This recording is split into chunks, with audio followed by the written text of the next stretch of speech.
Here's what happened this week in North Carolina politics. Where do we start? One place to start is our state legislature and what is happening there and what is not. It's currently mid-September and we still don't have a state budget, and basically no one is working on one. Our state lawmakers have convened in Raleigh for a total of one day, since the end of July. No one is working on a budget either, which is the basic operating system of our state government. There are no meetings going on, no negotiations, nothing. It's looking more and more likely like they just may not pass a budget this year at all for no other reason than that they don't care.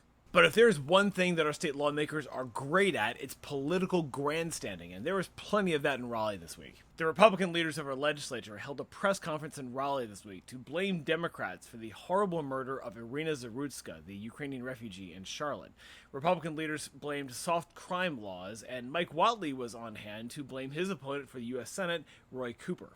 Now, for the Republicans, this is a really strange choice, given that their party has had complete control of North Carolina state legislature for 14 years running, so logically any policy failures would be theirs. Mike Whatley is probably also very keen to change the subject after it was discovered that he gave a speech to a fundamentalist evangelical group just last week in which he says that he supports changing the U.S. Constitution to eliminate the separation between church and state. It's been extremely gross to watch how the Zarutska murder has been totally hijacked by partisan politics, by politicians all over the country looking for ways to associate themselves with this horrible tragedy just to get headlines.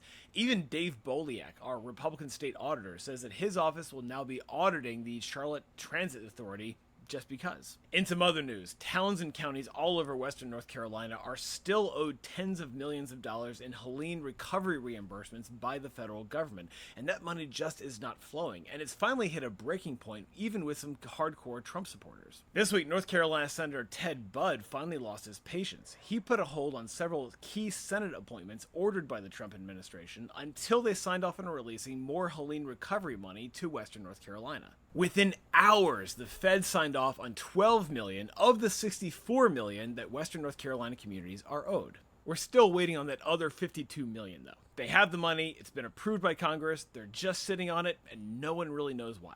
Look, there's a lot going on out there. Be kind to yourself and to others. Don't let the news make you crazy or make you lose perspective. Take care of yourself and those around you, and have a great weekend.